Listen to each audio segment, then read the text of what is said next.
Halo, assalamualaikum warahmatullahi wabarakatuh. Masih bersama dengan saya lagi di sini, Hermi Laila.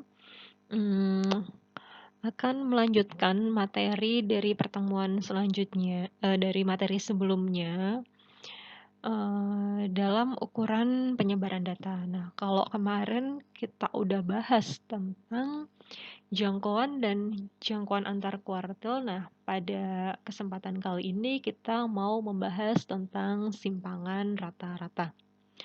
Oke, langsung aja.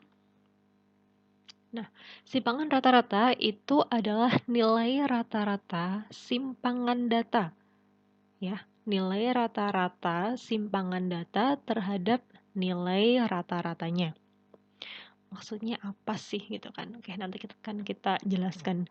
Di mana untuk simpangan rata-rata itu kita simbolkan dengan SR dan rumusnya itu ada dua ya, untuk data tunggal dan data berkelompok. Untuk data tunggal itu rumusnya sebagai berikut. SR sama dengan sigma dari I sampai N. Nah, itu selisih dari XI, jadi datumnya tersebut dikurangi dengan nilai rata-rata, kemudian dibagi dengan N. Kemudian untuk data berkelompok itu hampir sama ya, hampir sama. Di sini yang membedakan adalah hanya untuk data berkelompok itu selisihnya dikalikan dengan frekuensinya atau banyak nilainya tersebut, kayak gitu.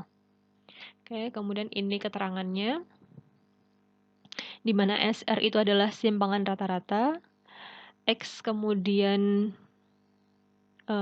di topi itu adalah nilai rata-ratanya, kemudian XI ini maksudnya datum ke I, dan N itu adalah frekuensi atau banyaknya data, dan FI ini adalah frekuensi pada datum ke I tersebut.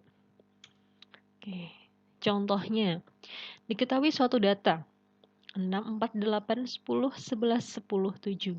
Tentukan simpangan rata-ratanya. Oke. Ingat kalau seperti ini berarti datanya adalah data tunggal apa berkelompok? Oke, karena di sini hanya sedikit ya. Jadi kita masukkan ke dalam data tunggal. Oke, penyelesaiannya berarti kita pakai rumus yang pertama tadi. Nah, sebelum kita masuk ke rumus, hal yang paling pertama kita lakukan ketika kita mencari nilai simpangan rata-rata itu kita harus menentukan dulu rata-rata dari data tersebut itu berapa. Oke, masih ingat dong ya, untuk menentukan nilai rata-rata, yaitu jumlah semua data itu dibagi dengan banyak data. Oke, jadi ini kita jumlahin semua. Nih, kita jumlahkan di sini, kemudian kita bagi dengan banyaknya data atau frekuensi. Banyaknya itu ya banyaknya angkanya ini ada berapa gitu kan. 1, 2, 3, 4, 5, 6, 7. Oke, berarti banyak datanya ada 7. Oke, kita jumlahkan 56 dibagi 7, yaitu 8. Oke, ketemu nilai rata-ratanya adalah 8. Next, masuk yang kedua, yaitu kita menentukan simpangan rata-ratanya. Nah, simpangan rata-ratanya rumusnya kan adalah sigma I sama dengan 1 sampai ke N, itu dari selisih XI dikurangi rata-rata, dibagi dengan N. Maksudnya ini, itu adalah XI itu data-datanya, datum-datumnya itu ya. Kemudian datumnya ini kan ada 6, 4, 8, 10, 11, 10, 7. Nah, ini nanti jadi si datum-datum itu tadi yang akan kita kurangkan dengan si nilai rata-rata. Oke, 6 kurangi 8, 4-nya dikurangi 8, dan seterusnya sampai si 7-nya ini kita kurangi dengan 8 juga. Kemudian kita mutlakan ya, maksudnya mutlak itu adalah biarpun dia hasilnya negatif, tapi untuk di sininya tetap kita tulis positif. 6 dikurangi 8 itu kan adalah negatif 2. Nah, tapi di sini tetap kita tulis 2. Kemudian 4 dikurangi 8, itu berarti adalah 4, 8 kurangi 8, 0, dan seterusnya. Ini kita jumlahkan semua, dan ternyata hasilnya adalah 14, kita bagi dengan 7, yaitu sama dengan 2. Oke, bisa dipahami ya. Oke, next. Jadi simpangan rata-rata dari data tersebut adalah 2. Nah, kalau seperti ini, nah ini kan kelompok nih. Jadi nilai 4-nya ada 4, 5-nya ada 8, 6-nya ada 6, 7-nya ada 2. Nah, untuk menentukan simpangan rata-rata pada data yang seperti ini, berarti kita menggunakan rumus data berkelompok. Oke, sama seperti teknik yang sebelumnya. Langkah pertama ketika kita menentukan simpangan rata-rata, berarti kita harus menentukan dulu ya nilai rata-rata. Untuk nilai rata-rata,